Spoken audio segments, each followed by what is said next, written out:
அஸ்ஸலாமு அலைக்கும் வரஹ்மத்துல்லாஹி வபரகாத்துஹு. தொழுகை என்பது எவ்வளோ பெரிய முக்கியமான விஷயம் தெரியுமா?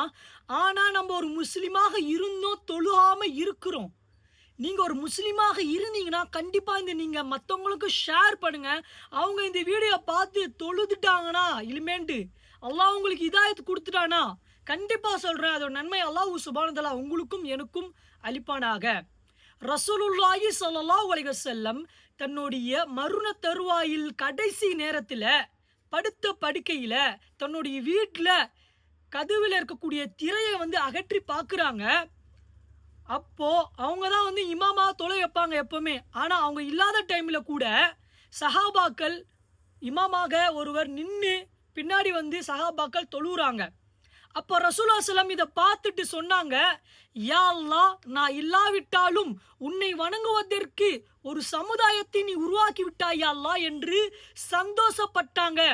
ரசூலுல்லாஹி ஸல்லல்லாஹு அலைஹி வஸல்லம் இப்ப நம்மள பார்த்தா, நம்மளுடைய முஸ்லிம் தொழாம இருக்கக்கூடியவர்கள பார்த்தா சந்தோஷப்படுவாங்களா? கண்டிப்பா சொல்றேன், கவலைப்படுவாங்க.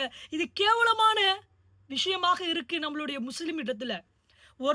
ஒரு முஸ்லிமாக இருந்தா கண்டிப்பா அவன் தொழணுங்க. அப்பதான் அவன் முஸ்லிம். தொழுலையா அவன் முஸ்லிமே கிடையாது. அவன் முஸ்லிம் அல்லாதவன் தான். இத நீங்க கண்டிப்பாக எழுதி வச்சுக்கோங்க. நீங்க தொழுதா முஸ்லிம், தொழுலனா முஸ்லிமே கிடையாதுங்க. அல்லாஹ் சுப்ஹானஹு வ தஆலா குடுக்கிற மிகப்பெரிய அருள்கொடை எது தெரியுமாங்க? நம்ம தொழக்கூடிய நபராக இருக்கணும். அதுதான் மிகப்பெரிய அருள்கொடை. எனவே நண்பர்களே, இன்னிலிருந்து நம்ம முடிவெடுப்போம். தொழக்கூடியவர்களாக நம்ம ஆவோம். அடுத்த நொடி நம்மளுக்கு சொந்தம் இல்ல. நம்மளுடைய மரணம் எப்போ வரும் நம்மளுக்கு தெரியாது நண்பர்களே. நண்பர்களே, நம்மளுடைய நியாய தீர்ப்பு நாள் அன்று நம்மளுடைய கேள்வி கணக்கு ஃபர்ஸ்ட்டு நம்மளுது என்ன தெரியுமா? தொழுகை நீ தொழுதியா? அப்படின்னு தான் அல்லாஹ் நம்மகிட்ட கேட்பான். எனவே நண்பர்களே, நம்ம தொழக்கூடிய நபராக ஆவோம். எப்போ வரைக்கும்?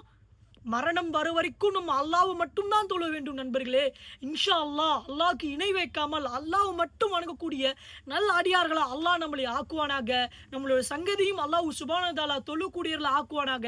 நம்மளுடைய உறவினர்களும் அல்லாஹ் சுப்ஹானஹு வ தஆலா தொழக்கூடியவர்களா ஆக்குவானாக என்று நாம் துஆ கேட்போம்.